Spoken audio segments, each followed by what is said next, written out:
Let's get into the big stories of the week. It's been a huge one for The Voice, and joining me to discuss this and more is CPAC Australia co-founder Andrew Cooper and Stephanie Bastiaan from the Women's Forum Australia. Welcome to you both. Let's talk more about the Voice polling that came out today.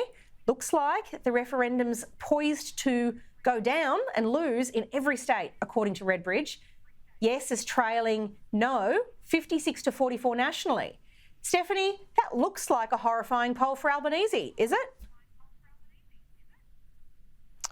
I think it's a terrible polling for Albanese, but I'm really not surprised because support for The Voice was banking on fair-minded people wanting to make a difference in the lives of Indigenous Australians. And what we've seen over this campaign is that it's turned into a money and power grab for bureaucrats. Now, the Uluru Statement talks about some key issues that are facing Indigenous communities, such as the incarceration of Indigenous populations and the high rates that, children are removed from their parents' homes. These are the real issues that are being faced by Indigenous communities, and they have had no place in the debate at all. So I think as time goes on, and there's no causal connection being established, right? That's right, absolutely. There's no connection whatsoever. And so I think people are slowly waking up that these issues are not being talked about. The Voice has very little to do with these issues, and that it's just become this sort of this obsession over power and control and a treaty. So I'm not surprised at all. Andrew, what do you put this down to? Is it the No campaign doing a great job, or are people just applying their common sense filter to what is a really dodgy proposal?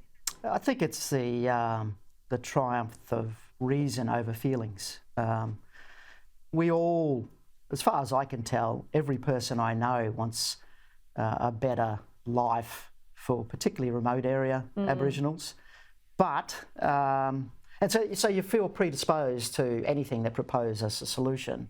But the more you look into this legislation, this constitutional change, the more we realise that it's not going to have any sort of real, meaningful impact on the lives of remote area Aboriginals. And Jacinta Price is a classic. She's from one of those regions. She knows. She's been complaining for, years.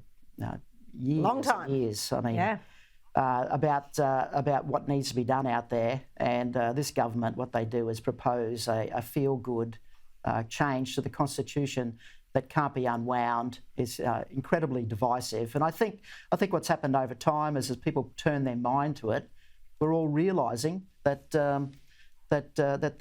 this is an issue. This is a terrible piece of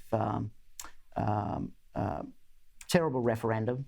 And I think it will go down. I hope it does go down. And if it does go down, to me, it restores our faith in the reasonableness of the Australian people. Well, that's a good sign. Let's talk about transparency. Labor's latest draft of its national platform calls for steps towards a treaty to be made in this parliamentary term.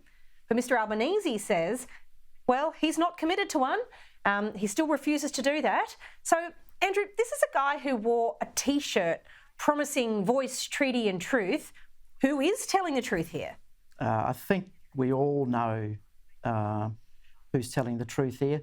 I mean, the thing about the Labor government is that they convinced Conservatives that if they made an apology, then that would be the end of it. That would make good on the perceived injustices that. But it wasn't. But it wasn't.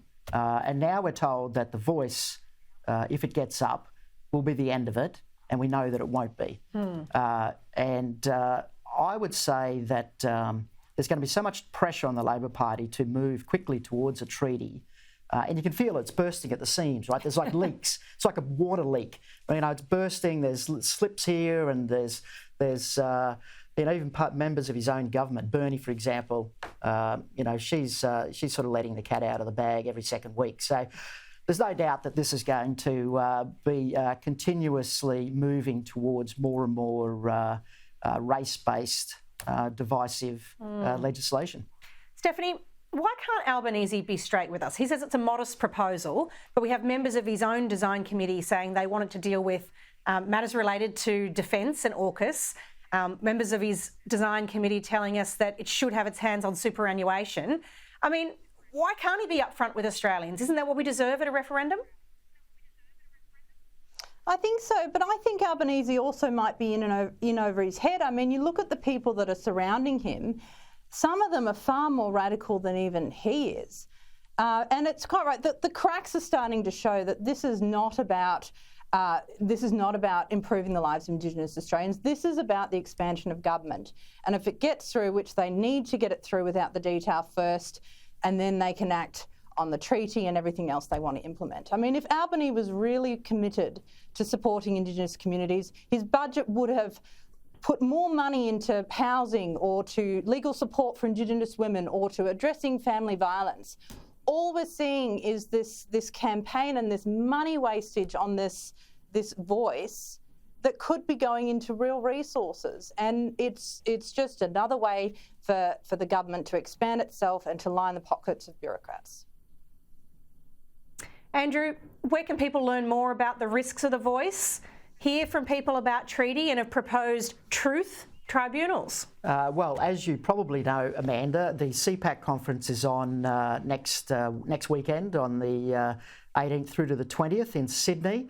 And the two key speakers at that conference, which goes over 2.5 days, is Warren Mundine and Jacinta Price, ably supported by Tony Abbott and many others, speaking on the voice and the impact that the voice getting up will have. And I challenge every Sydney-sider in particular that if you want to see this voice referendum fail, if you want the no case to win, get to CPAC, support Warren and Jacinta, because they have been absolutely warriors in this campaign to put like great personal cost, and they deserve us all to get in behind them and make sure that this referendum does fail for the benefit of all Australians. I tell you, you do a Dorothy Dixer better than some parliamentarians, my friend.